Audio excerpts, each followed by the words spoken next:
Mister ladies மெய் என்பவர்களுக்கு உங்கள் பாரம்பரிய இயற்கை வைத்தியர் உங்கள் ராஜசூரியன். அற்புதம் ஆனந்தம். மெய் என்பவர்களே, இப்ப நிறைய பேர் பல கனவு இருக்கின்றாலும் ராஜகனவாக எல்லா நாட்டவர்களும் எல்லா இனத்தவர்களும் காண்கின்ற ஒரு ராஜகனவு இருக்கிறது. அந்த ராஜகனவு என்னவென்றால் நீண்ட நேரம் உடல் இன்பம் தூய்க்க வேண்டும் என்பதுதான். அதாவது உடல் உறவில் நீண்ட நேரம் செயல்பட வேண்டும்.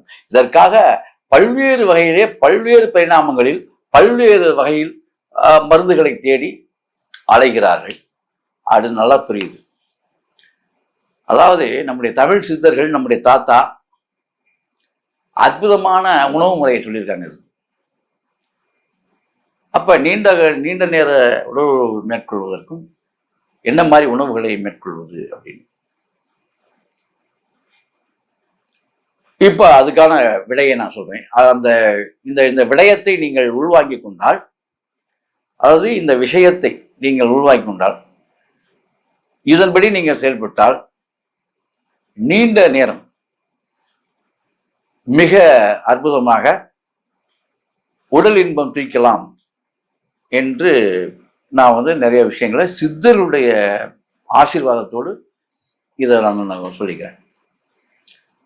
அதாவது ஒன்றும் இல்லை, சிறுதானியங்கள் அப்படின்னு இருக்கக்கூடிய சிறுதானியங்களை உடம்புக்கு உணவாக சேர்த்துக்கணும். அதில் முக்கிய இடம் வைப்பது சாமக்கஞ்சி. அதே போல காட்டுக்கம்பு, சிறுகம்பு, பெருகம்பு இல்லை, சிறுகம்பு, அது பேரே கம்பு என்று பொருள். அதாவது உடலுக்குள்ள ஆணுறுப்புக்கு தெம்பை கொடுக்கக்கூடிய, வலிமையை கொடுக்கக்கூடிய ஆற்றல் கம்புக்கு உண்டு. நீங்க மறந்துடக்கூடாது. சிறு கம்புக்கு உண்டு. அதாவது காட்டுக்கம்புன்னு சொல்லுவாங்க. காட்டுக்கம்பு அவ்வளவு ஒரு அற்புதம் வாய்ந்த ஒரு பொருள்.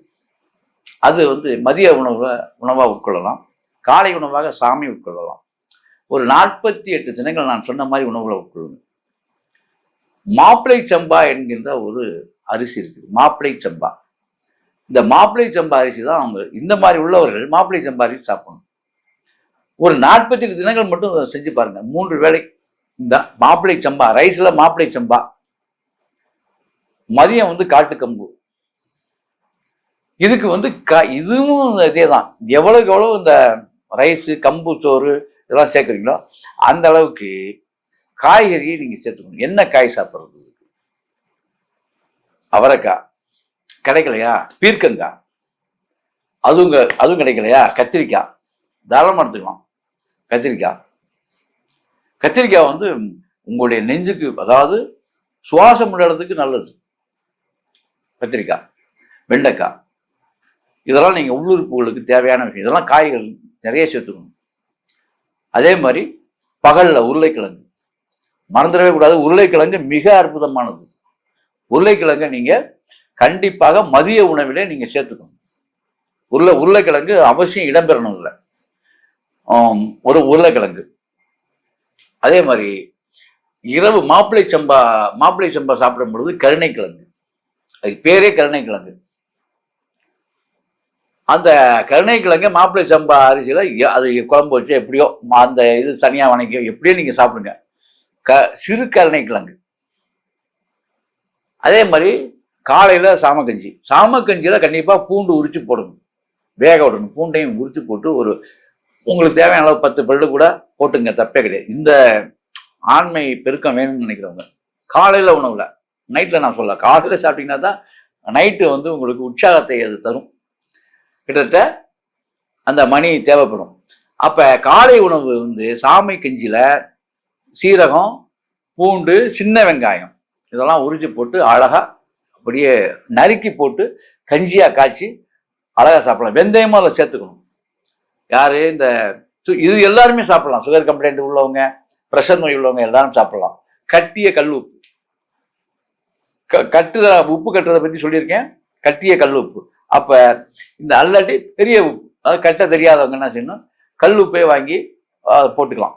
அவ்வளவுதான். இதை போட்டுக்கிட்டு காலையில இதை சாப்பிடணும். இந்த வெங்காயத்தை பூண்டோடவே போடாதவங்க போடாம அந்த வெங்காயத்தை பச்சையா உரிச்சு அந்த கஞ்சிக்கு கடிச்சுக்கிட்டா, காலை கஞ்சி சொன்னல சாமக்கஞ்சி, சாமக்கஞ்சியில பூண்டும் சீரகமும் போட்டு காய்ச்சி குடிச்சிங்கன்னா ரொம்ப டேஸ்டா இருக்கும். அதை சின்ன வெங்காயத்தை கடிச்சிக்கணும். ஒரு 10 வெங்காயம் காலைல போயிடணும். சின்ன பல்லு சின்ன வெங்காயம் ஒரு 10 வெங்காயம் வரைக்கும் நீங்க சாப்பிடணும். நல்லா ஒவ்வொரு கடிக்கு 2 வெங்காயம் போட்டு கடிச்சு சாப்பிடலாம்.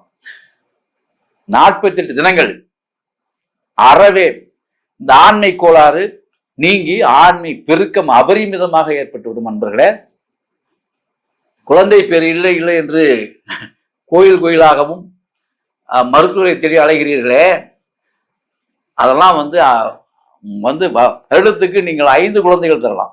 அந்த அளவுக்கு பெருக்கம் உண்டாங்க. இது எதுக்கு சொல்றேன்னா, உணவு தான். இந்த உணவு முறை அப்படின்னு நீங்க அதே மாதிரி நீங்க எப்படி பார்த்தாலும் ஆயில் பாத்து எடுத்து ஆகும் கம்பல்சரி. ஏன்னா இதெல்லாம் சாப்பிடும்போது உடல் சூடாகும். உடல் சூட்டை தணிப்பதற்கு வாரத்தில் 2 முறை சனிக்கிழமை சுத்தமான செக்கெண்ணெய் நல்லெண்ணெயில சூரிய உதயத்துக்கு பிறகு 1 மணி நேரமாக ஊற வச்சு வெந்நீர், அதாவது வெதுவெதுப்பான வெந்நீர்ல குளிக்கணும். Oil bath. அதே மாதிரி பெண்கள் தேங்காய் எண்ணெய் தேய்ச்சி குளிக்கணும். இந்த மாதிரி ஆயில் பாத் எடுத்துட்டீங்கன்னா இந்த உணவு முறை சூட்டை உருவாகும். சூட்டை உருவாக்குனாதான் உள்ள இருக்கக்கூடிய எல்லா விதமான அசுத்தங்களும் வெளியாகி ஸ்திரத்தன்மையை கொடுக்கும். ஆகவே இந்த உஷ்ணத்தை குறைக்க எளிய வழி 2 தடவை நீங்க ஆயில் பாத் எடுத்துக்கிறது. இந்த மாதிரி நீங்க இந்த உணவு முறைகளை மேற்கொண்டீங்கன்னா ரொம்ப சிறப்பா இருக்கும். இதுல இந்த மதியத்துல உருளைக்கிழங்கு சாப்பிடுறது, அது சுகர் உள்ளவங்களாம் என்ன பண்றது அப்படின்னா, இந்த உருளைக்கிழங்குக்கு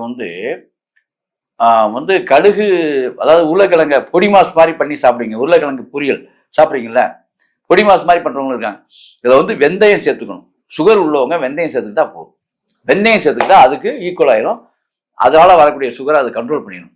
நல்லா வெந்தயம் நல்லா போட்டு வெந்தய கறி மாதிரியே பண்ணி அந்த வெந்தயத்தை இது பண்ணி கூட போடலாம். அதாவது எண்ணெயில போடும்போது தாளிச்சிடணும். ரொம்ப டேஸ்டா இருக்கும். அதோட சாப்பிட்டு பாருங்க, செம்மையா இருக்கும். அந்த டேஸ்ட்டை நீங்க ஏத்துக்கணும். ரெகுலரா சாப்பிட ஆரம்பிச்சீங்க. யாருக்கு? சுகர் உள்ளவங்களுக்கு சொல்றேன். வெந்தயம் கலந்த உருளைக்கிழங்கு கண்டிப்பாக சுகரை கூட்டாது. இன்றிலிருந்து சுகர் கம்ப்ளைண்ட் உள்ளவங்க நன்றாக உருளைக்கிழங்கு சாப்பிடலாம், வெந்தயம் கலந்து.